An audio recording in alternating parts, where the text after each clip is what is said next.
Tonight, we're here for a special occasion since the author is flying via England, Worldcon, and will be gone. I'd like to thank David Mensch at Rhinehouse for letting me have this event 8 days early.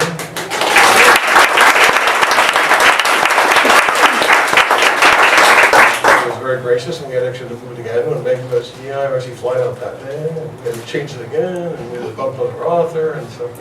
And of course, Robin actually would come before she went on her English trip, and she's not, worried at all about any of those things like books. So I really appreciate her taking the time to do this.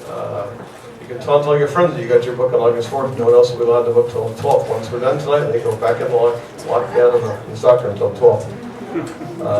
So, God, I can't believe it's been 20 years, I guess, since I read the advanced copy of Assassin's Apprentice. My first response was, who the hell is this writer? After Bantam taunted me for a while, they made the mistake of leaving a couple too many clues, and no, you can't have the author in for a signing. And I sat down and thought about it. I called Megan and said, hey, Megan, what's the deal? Megan said, oh God, he knows. Well, probably not. If I lie about it, I'm so screwed later. So she came clean, and I didn't tell anyone else, including my sister, who's still pissed about it. Anyway, long time, and we got to have 2 trilogies, we got the live ship books, but the thing about Fitz isn't really that old. Even when the last trilogy ended, I kept thinking, maybe we went so good lucky. And finally, Megan told me she was working on this new book. And I said, of course, I couldn't tell anyone else that either until they finally announced it this last year. Book 2 is turned in? No. So maybe this time next year we'll have book 2, but I'm not making a guarantee. But I won't say more about the book except that Fitz is back, and the Fool might be back, and as usual, things are going really well for Fitz. So you'll remember how they described what the catalyst role is in the last trilogy. But beyond that, please welcome Robin Hobb.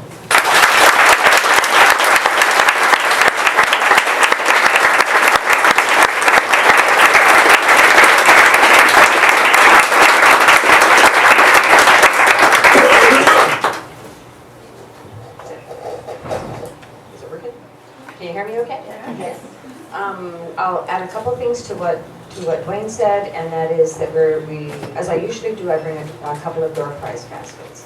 And to enter, you write your name on the back of your University Bookstore receipt. And the reason I do that is bookstores go to a lot of time and trouble to bring authors in for events, and for a while they were getting a trend where people were bringing in other books, and bringing in your old books is great, and I'm always happy to sign them, but when people are buying a book from Amazon, say, and then bringing it to the signing, it's not the best thing for the bookstore. So it's my way of encouraging people to actually patronize the bookstores and invite authors in to do readings and signings. So there's a couple of door prize baskets, and again, if you're going to purchase something, you got to do it before 8 o'clock tonight. So, with that said, Fool's Assassin, and this is the new cover. The new covers are now offered by Alejandro Colucci. The live ship traders covers will actually be by Didier Graffet, who's done a lot of art for the French graphic novels, which they're not in English, and there's no sign of them coming over across the water, but they're beautiful, and so I'm really thrilled to have these artists doing all the new covers for Random House. This story chronologically takes place after the events that happen in the Rainwilds Chronicles. It's a number of years later, and time has passed for Fitz as well as for the rest of us. And I think I'll just jump right into it from there. As I often do with my books, there's a little prologue to each chapter, and sometimes the prologue jumps back in time, or it tells you something that I would otherwise have no way to convey to you.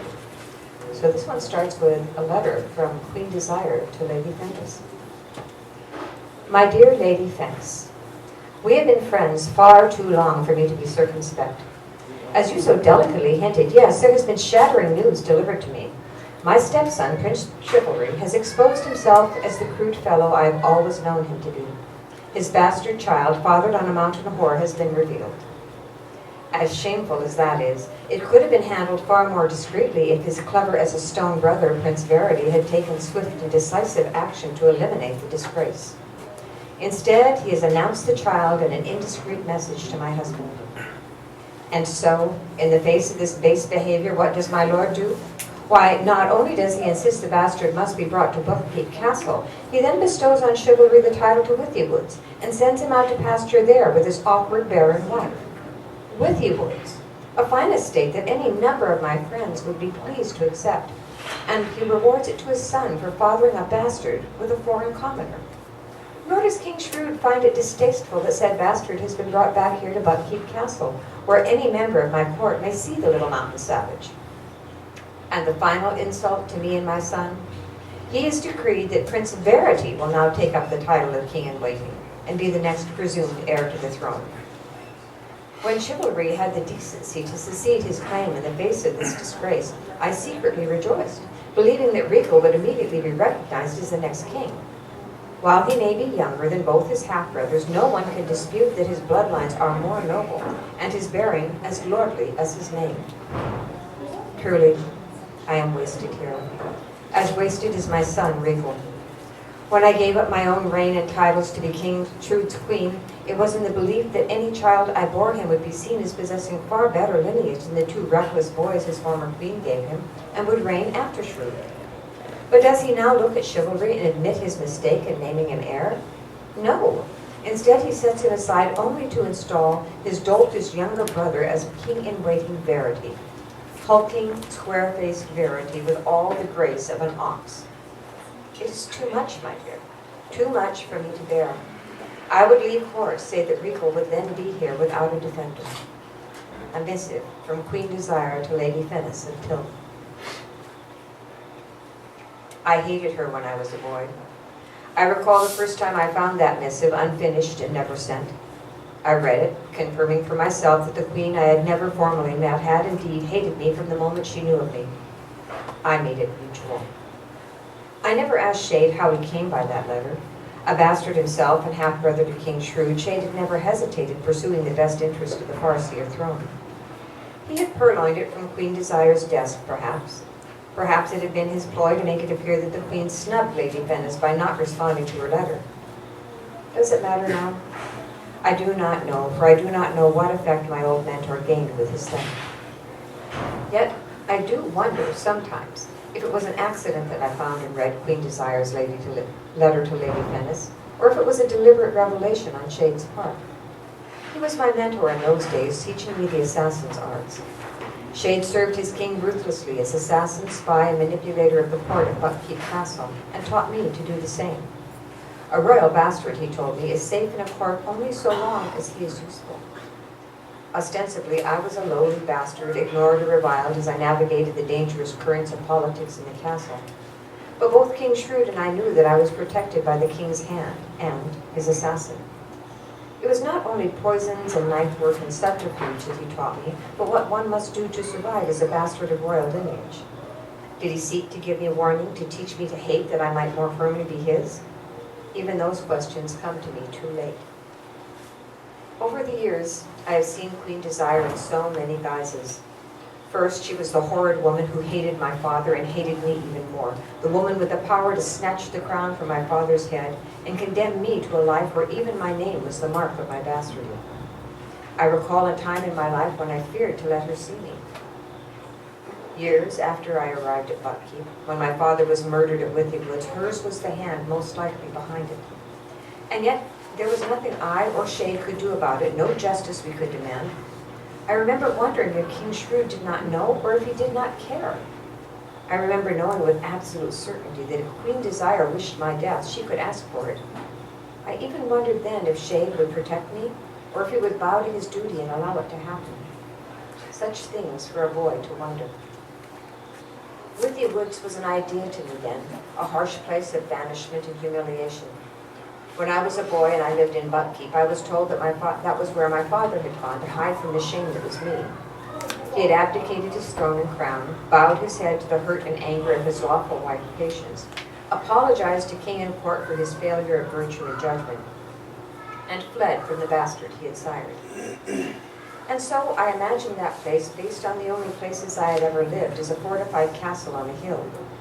I had thought of it as a place like the stockade fortress at Moon's Eye in the Mountain Kingdom, or the steep walls of Buckkeep Castle perched on top of the sheer and forbidding black cliffs overlooking the sea. I had imagined my father brooding alone in a chill stone hall, hung with battle pennants and ancient arms. I imagined stony fields that gave onto gray-fogged marshes.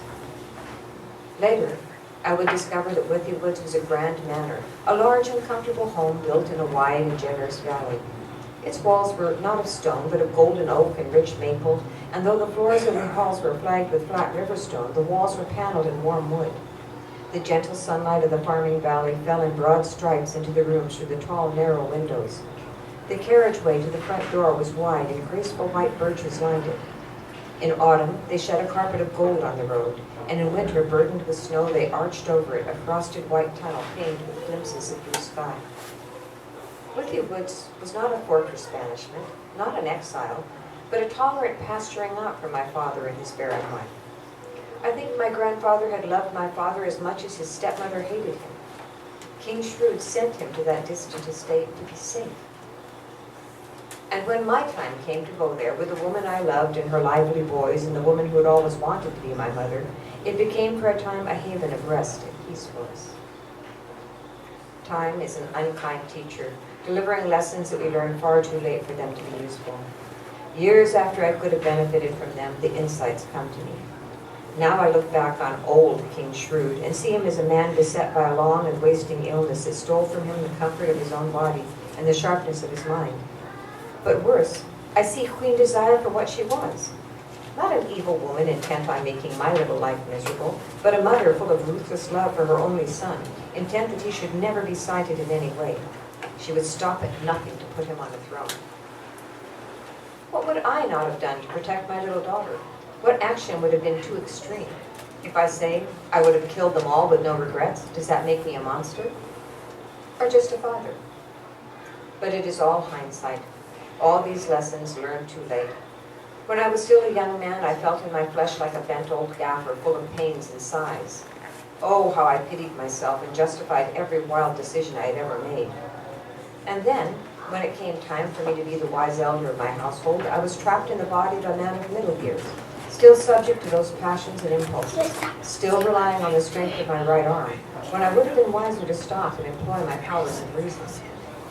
Lessons learned too late, insights discovered decades later, and so much lost as a result.